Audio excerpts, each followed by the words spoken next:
So ayan po mga kabayan, merinda tayo. Kailang yung binili ko na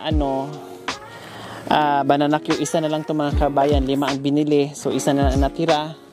At pagbaba ko, so dito muna tayo magstay bago tayo aalis at pupunta na naman sa kabilang bundok. Merienda muna tayo mga kababayan.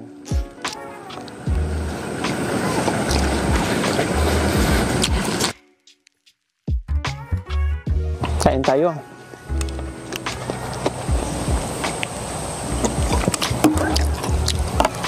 Talagang ganyan ang ginagawa ko mga kabayan, no? Hindi ulit banana Q, prito, buo, maruya. Kaya lang walang maruya kanina eh. Ayan. Walang kamote Q. Ito lang. Minsan ito ng pugo.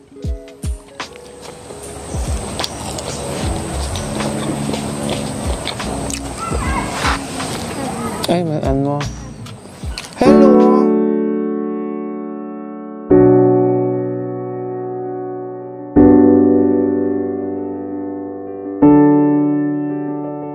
Oh, saan kayo galing? Sa bundok po. Oh, anong ginagawa niyo doon? Nagtanim po. Nagtanim po ng saging po. Saging? Opo. Ba't wala kayong dalang saging? Nandito yung saging, luto na. Wala pang ano. Ano ba yan? Wala pang buwa po.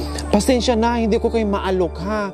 Kasi, hindi ko naman alam na dadaan din kayo. Mayroon akong 5 stick. Kailang, kanina pa tong umaga, inuunti-unti ko lang kinain. Kaya walang, nadudurog ang puso ko. Pero okay lang ito, bunso,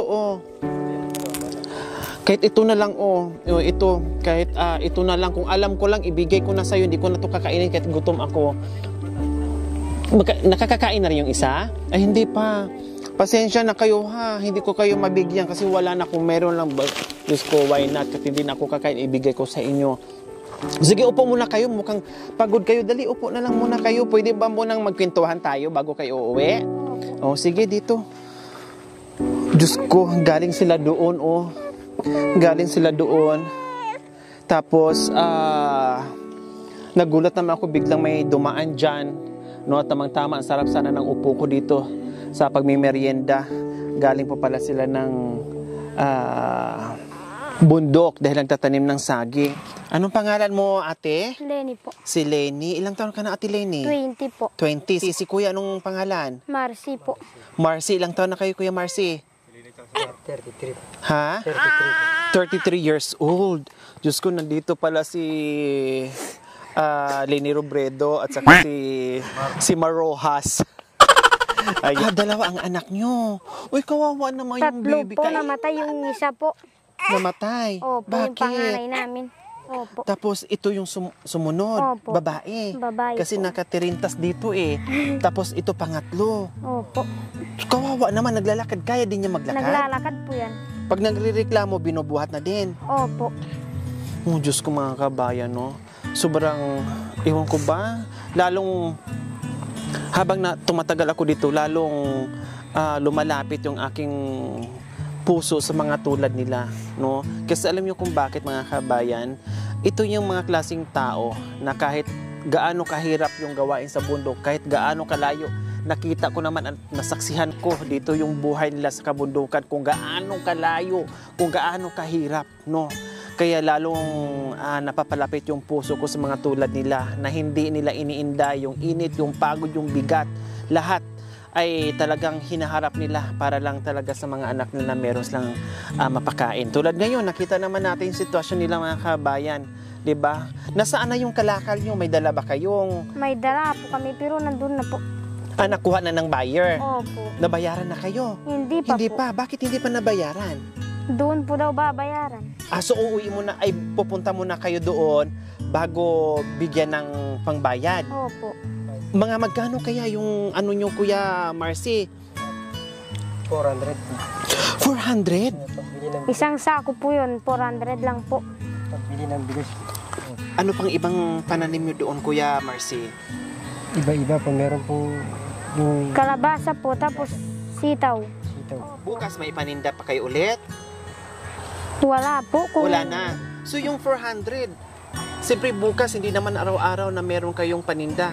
No? Yan. Anong ibibili nyo po doon? Bigas Bigas po. po. Kahit konti lang bigas po. Bigas. Oo. So kailan kayo makapagtinda ulit ng puso?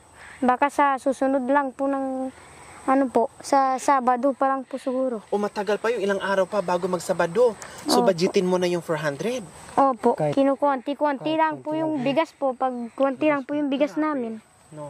Grabe yung ano. Kaya nga tuwing nadadat na natin sila sa bahay nila, laging madalas ang niluluto nila ay mga root crops dahil sa mga pananim nila. Kasi yung bigas ay mailap sa kanila. Kaya mga kabay, mula noon hanggang ngayon, ang bigas ay hindi ko talaga niwawalayan.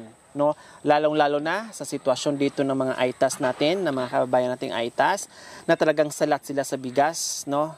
At yung mga bata ay talagang bibihira lang o minsan lang talaga makakain ng bigas. No? Kung makabili man sila ay talagang kailangan pa nila ng bunuin, no, ng ilang araw o sumuot sa mga kabundukan para.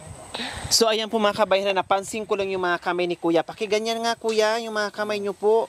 Ayan po, oh, talagang banat na banat sa trabaho yung mga kamay ni Kuya. So nakita naman natin talaga yung kanyang sitwasyon. Kumusta naman ang buhay Kuya sa kabundukan dito sa tinitira nyo? Kumusta naman po? Masarap naman po lula sa bundok ka po. Kahit konti lang ang kinakain mo. Hindi lang sana magkakasakit ang mga bata. Oh my God. Ito laging madalas yung panalangin nila Oo. na hindi na iniinda yung hirap, no? Masaya, okay lang doon sa kabundukan. Kahit kunti ang kinikita o kunti ang inaani, basta yung dasal nila na hindi lang talaga sila magkakasakit. Yung mga bata at saka yung mga magulang kasi yung nagtatrabaho, paano na lang kung magkasakit sila, lalong wala. So yan. 3 po ang anak nila, namatay yung isa, so 2 na lang, no? Babae at lalaki. Yung mga kuya, ilang taon na yon? 2, parang taon na 2 years old. Bakit namatay? Anong kinamatay? Kumanyan po ang may ano po sa likod. May Napilay. Tapos, bakit nahulog? Hindi naman po, may ano po sa ano niya. Buko daw po yun. May tumubo. Opo. May tumubong bukol. Yun Tapos ang hindi naging po- sanhi na namatay. Hindi nyo nadala sa ospital, hindi na pagamot. Ha? Opo. Hindi namin po dahil wala po kaming. Bakit sumasama kayo, ate, na mayroong mga maliliit na chikiting? Bakit sumasama kayo doon sa bundok? Wala po, gusto namin yung bundok po kasi po doon mainit po sa. Sa bahay nyo? Opo, kasi wala kang ano po. Paano yung mga bata? Siyempre, matutulog sila. meron po kami Sanay na po silang pumupunta sa bundok po. Paano yung kumain na kayo? Hindi po, kanina lang po umaga po. Kaya po kami nagbenta po ng puso. Nag-ano din po siya ng puso, tinutulungan ko po din. Kaya pala, pinapatulog mo lang si baby sa tabi tapos 2 kayo tulong-tulong doon sa mga pananim nyo. Opo. Kaya pala kasi nagtatako, napakahirap sa inyo, lalo na may mga bata, okay lang sana kung medyo malaki na, nasama-sama kayo doon. Inaalala ko lang, syempre malayo, alam ko malayo talaga, napakainit yung mga bata, ganun din, no? And then, kawawa sila, nakita ko kanina, dito, naglalakad din siya. No, ilang taon na ba ito? 2 na po. 2 Ano po years old pa lang po mga kabayan, pero ang galing ng akyat baba sa kabundukan, di ba? So yun yung nakakaano doon. Kaya lang, yun pala, sabi mo kaya sumasama ka kasi tinutulungan mo rin si mister mo doon sa mga ginagawa nyo doon sa bukid nyo. Oo. Saan ba bahay nyo? Doon pa po sa Opo, akitan po yung bundok na mataas po. Bago kayo makarating? Opo. Anong oras kayo umalis papunta Pag doon sa umalis ka po kabundukan? dito po, kanina po, umalis po kami doon, ano po, alas 12. alas 12 po. Alas 12. Opo. Tapos, ang uwi nyo mamaya, anong oras na kayo makarating sa inyo? Gabi na po. Alas 4 na eh. Gabi na So, po. abot ka ng mga alas 6, ganon? Mga ano po, alas 9 po. Alas 9. Talagang ang layo na lalakbayin nyo. Oo. Malayo po yun. Wala kasing masakyan. Siyempre, napakalayo. Oo. Di ba? O kumusta? Kasi aakyat pa kayo dyan mamaya. Tapos, Magkukunin nyo yung bayad nyo na 400. Anong ibibili nyo po doon sa 400 nyo na kita doon sa pamumuso? bigas po. Bigas. Tapos asukal lang po. Ganun lang Ilang po. kilong bigas bibilhin nyo? Minsan po, dalawa na lang po dahil maano po yung bigas. Mahal po ang Mahal bigas po dyan. yung bigas. Magkano ba ang bigas ngayon dyan? 55 po. 55 isang kilo. Opo. O pag dalawa, hindi siyempre bibili pa ng asukal, asin, ulam. Yun nga. Paano kung halimbawa, paano kung bibigyan ko kayong bigas? Okay lang sa inyo? Ayos lang sa inyo? Ayos Ate? lang po. Magpapasalamat po kami pag Papasalamat po kami. Kaya mong buhatin? Papunta doon sa inyo kasi hindi naman makapasok yung sasakyan? kaya naman po kung ano po. Kung meron. Opo. Kaya. Sa bagay, kaya nga yung puso na napakabigat nun. 'Di ba? Mabigat po ang puso ko. Mas magbigat yun, di hamak na mas mabigat yun. Okay, sige. Meron kaming ibibigay sa inyo.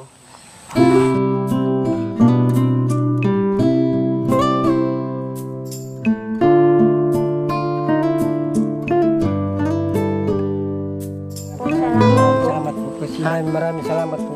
Hindi namin akalain po merong binagbibigay ng tulong sa amin po. Maraming salamat po. Hindi lang yan, meron pang. Maraming salamat po. Hindi namin po nakalain na meron pong nagbibigay ng tulong sa amin po. Kasi alam ni Lord na talagang grabe yung sakripisyo nyo doon sa kabundukan. Alam niya na napagod ka pero wala kang reklamo. Kaya sabi niya, tumambay ka doon, no? Inutusan akong tumambay dito para magmerienda kasi meron palang dadaan na tao na nangailangan ng pagmamahal na tulad mo, na mapawi man lang yung pagod, yung hirap doon sa kabundukan na pagbaba, na makangiti man lang, guminhawa man lang kayo na makarating ng bahay, makauwi ng bahay, na sigurado may pagkain na kayo. Diba? Mga kabayan na may daladalang bata, no? At nakalagay pa dito mga kabayan, oh. Anong tawag nyo? May kumot na ganyan na nakalagay dito sa likod, no? Ganyan kasi sila, sanay sila sa ganyan. And then meron pang naglalakad na 2 years old. At nagmerienda lang tayo dito at biglang sumulpot dyan. At sabi ko, pinatanong ko, okay sige, tara. Magbigay tayo sa abot ng ating makakaya. Kaya Diyos ko mga kabayan, maraming salamat po sa walang sawang pagmamahal sa ating pioneer sponsor, sa ating silent sponsor po mga kabayan. Maraming salamat po sa ginito ang puso. Nawa ipagpalain po tayo ng Panginoong Diyos sa araw-araw. Nawa ibigyan po tayo ng kalakasan ng katawan sa araw-araw. Nawa ibigyan po tayo ng mahabang buhay pang sa ganon. Marami pa tayong mapasaya na tulad nila. So mga kabayan, huwag niyo pong kalimutan, pakishare, subscribe sa aking YouTube channel, Lori Aquino Talita. Maraming salamat po. God bless us all. Bye! Yan. Maraming salamat po sa tulong ng binigay po. Sana gabayan po kayo ng Lord. In Thank Jesus you. po. Masaya na kayong dalawa. Opo.